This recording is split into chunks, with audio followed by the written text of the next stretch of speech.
This month, we commemorate the 25th anniversary of the Good Friday Agreement.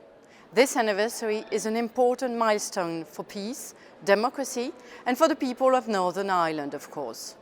The signing of the Good Friday Agreement on 10 April 1998 marked a new era in Northern Ireland, characterized by political compromise, cross-community dialogue, and peace building.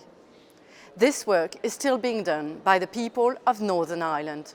The Good Friday Agreement did not and does not necessarily mean the end to political turmoil and uncertainty in Northern Ireland, sadly, but it did signal a readiness to work together with different communities to maintain peace on the island of Ireland. For me, the Good Friday Agreement is a very good symbol of what can be achieved when politicians put aside opportunism and ideology and prioritize peace, democracy, and citizens' well-being. 25 years on in Northern Ireland, we see that cross-community projects have had a real impact.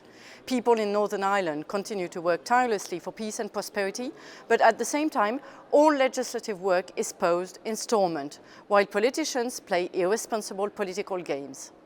People in Northern Ireland deserve to have political stability. They deserve to be represented in the Northern Ireland Assembly by politicians who are primarily concerned with their constituents' concerns. When I spoke to people in Northern Ireland during my visit last year, and recently again, it was clear to me that everyday issues are the most important.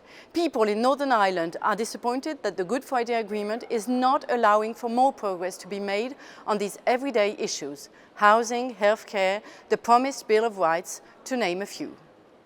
A group of women working for the good of their communities told me that the things that are most important for women in Northern Ireland are still not happening.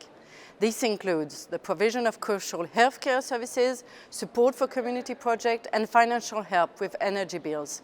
As it is the case elsewhere in Europe right now, people in Northern Ireland are struggling to afford to heat their homes. But subsidies coming from Westminster, which were designed to relieve some of the financial pressure, did not reach people in Northern Ireland for a long time due to the Northern Ireland Assembly not sitting. Similarly, access to healthcare continues to be one of the major issues, with abortion services still not provided in most areas of Northern Ireland, despite access to abortion services now having been established in law.